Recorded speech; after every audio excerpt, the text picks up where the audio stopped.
Hello everyone, and welcome to World War II at 80. I'm Ron May, your host, author, historian, and speaker on World War II history and the stories of those who served. We continue with our 7th episode today, which focuses on the events and stories of July 1944. Operation Overlord brought the Allied forces to Normandy, France on D-Day, June 6, 1944, but it was only the start of their campaign to liberate France and defeat Germany. Punching through the thick and extensive hedgerows of Normandy proved a difficult undertaking for U.S. forces. Enemy German forces were well hidden behind hedgerows and put up stiff resistance. It took 4 weeks after the landing to finally break through the cumbersome, dense shrubbery mounds that intersected the landscape and formed natural fence lines across the Normandy farmland.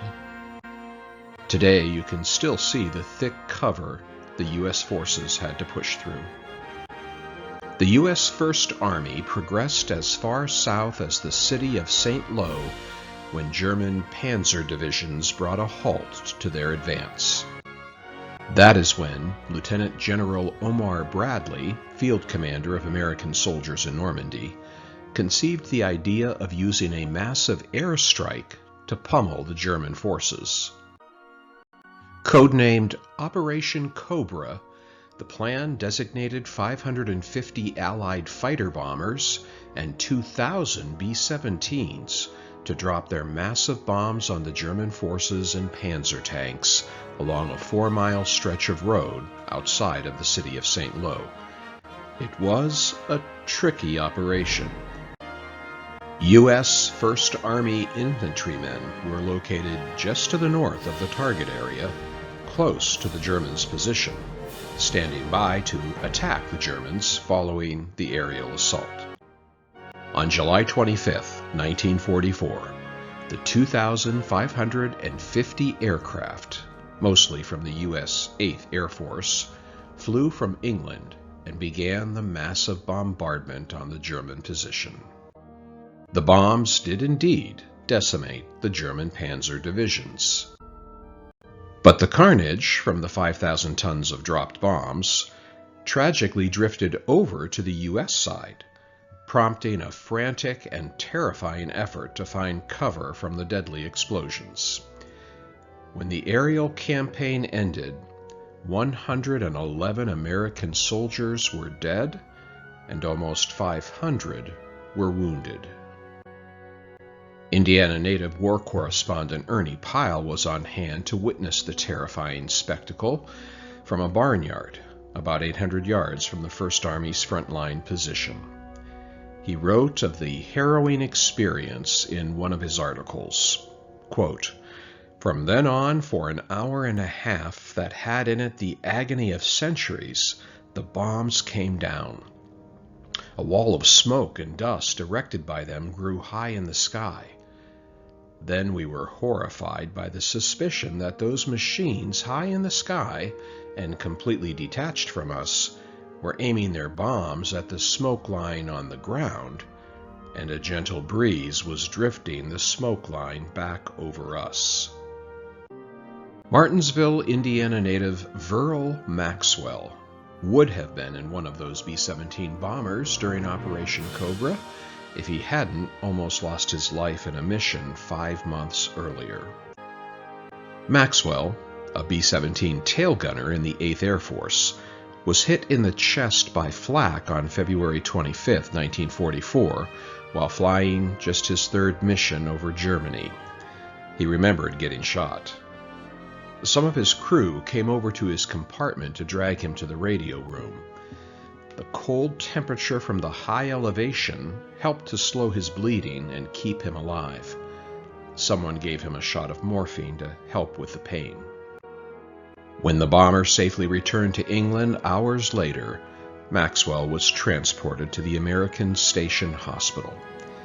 He spent the next 4 months in the hospital, having several surgeries and being treated for the wounds in his shoulder and chest. Maxwell returned to the United States in June 1944 and spent the next 2 years in hospitals recovering from his wounds. While Allied bombers were pummeling German forces in Normandy, much smaller planes were conducting medical evacuations over the jungles of Burma in the China-Burma-India theater. Jerry Moorhead, a Mooresville, Indiana resident, piloted one of those planes over Burma.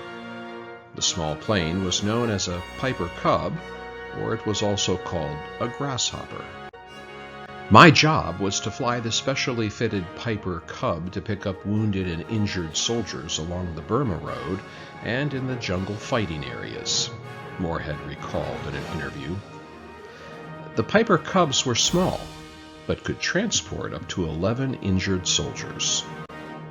The small planes were ideal for evacuations because of their capacity to land almost anywhere.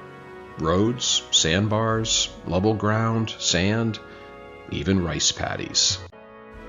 After picking up the injured men, Moorhead and other pilots transported them to the surgical units in Myakina, Burma, where over 100 operations were performed each day by Army surgeons. Japanese forces were located just a few miles from the surgery tent. You could see the Japs cooking breakfast, Moorhead recalled of his view from the air. Here's a brief video clip illustrating how a medical evacuation worked using such a small plane.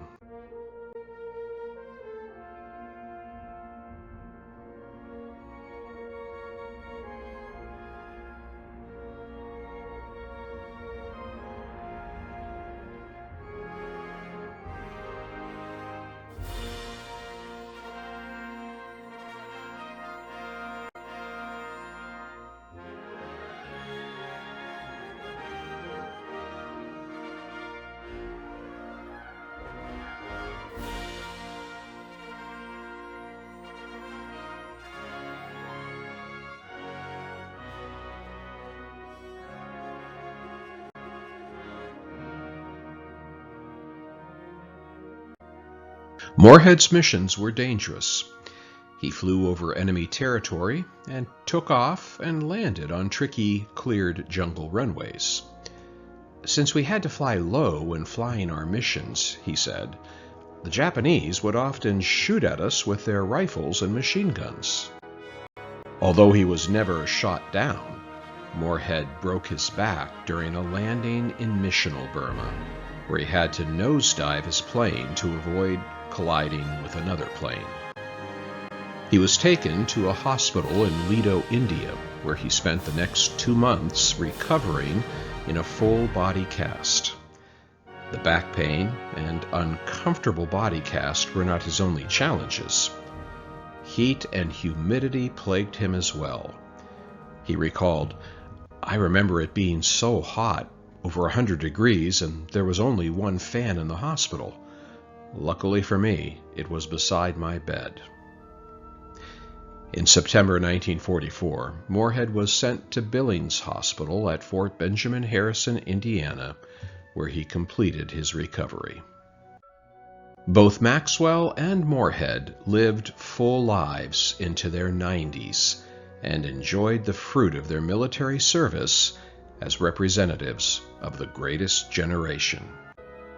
The stories of Earl Maxwell and Jerry Moorhead appear in my first book, Our Service, Our Stories, shown at the far left. Learn more about World War II history during 1944 and the stories of those who served in my World War II trilogy, Our Service, Our Stories, Volumes 1, 2, and 3. The books are available for purchase on my website, ronaldpmay.com. To contact me for questions or to schedule me for a speaking engagement, email me at ron@ronaldpmay.com. Also, be sure to check out all my other videos on my YouTube channel at World War II History and Stories with Ron May. Please consider liking and subscribing to my channel. See you next month for our Episode 8 featuring the events and stories of August 1944 on World War II at 80.